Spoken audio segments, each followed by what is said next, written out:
Hi there, this is Mark Ittleman, the speech pathologist who can make a rock talk. And you might be looking at me and saying, "Where are you, Mark?" Well, I'm right here in my car.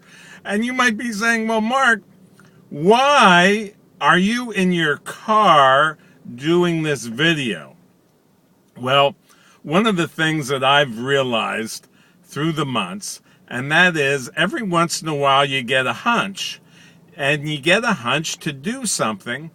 And what I've learned through the years is when I get a hunch to do something, to just go ahead and do it right now, because that way you get what it is that you think you need to do accomplished.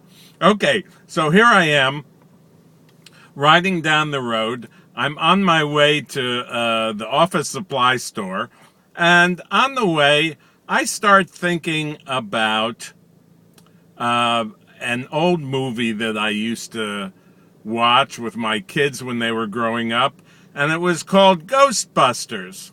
And one of the great questions that Ghostbusters posed to its audience was this: who you gonna call? That's right, who you gonna call? Well, one of the things that I've also learned is that sometimes people get stuck. Okay? We all get stuck from time to time. And getting stuck is when you know you should be doing something, but you don't do it. And the days go by, and then the days go into weeks, and the weeks go into months, and sometimes the months go into years. And you know you should be doing a specific thing, but for some reason, you're stopped. And so if you happen to be stopped right now, if you're a speech pathologist or if you're a caregiver and you happen to be stopped for whatever reason, and you might want to say, "Well, Mark, what does stopped mean?"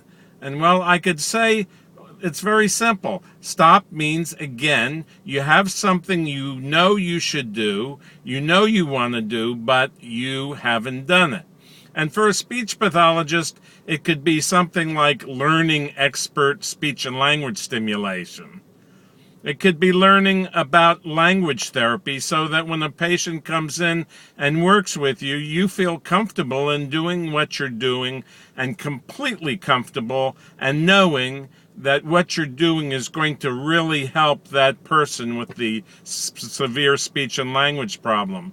Or maybe you happen to be a caregiver and you've been hanging around for months wondering what you're going to do to help your loved one who might have a severe or a moderate or a profound speech and language problem. So you might be saying, "Okay, Mark, I can follow you so far, but where are you going with all of this?" Well, where I'm going with all of this is plain and simple. The question, who are you going to call? The answer is that whenever you're stuck, get into conversation, find out who the expert is, find out who's really doing something in the area that you have a particular need in. If there's a need that you have that an expert already knows about, get into conversation, call them, send them an email, do whatever it is. But whatever you do, don't stay stuck doing nothing. Move forward.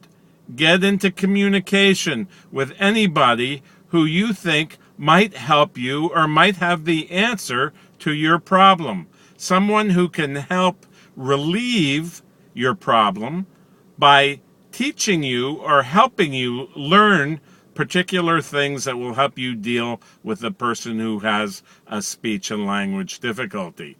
So, that's the title for this video. Who are you going to call? It's very simple. When you have a problem, if it's related to severe speech and language, or if it relates to a child who's not speaking, or if it relates to somebody with a head injury or aphasia, or a trauma to the brain, find out who's doing the best work out there, and don't hesitate. Call them, send them a note, etc.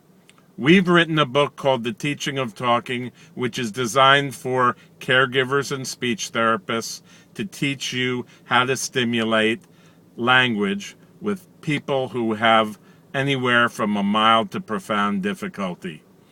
So get in contact with us if you want to. Go to teachingoftalking.com and send us an email, and I'd be more than happy to respond to it personally.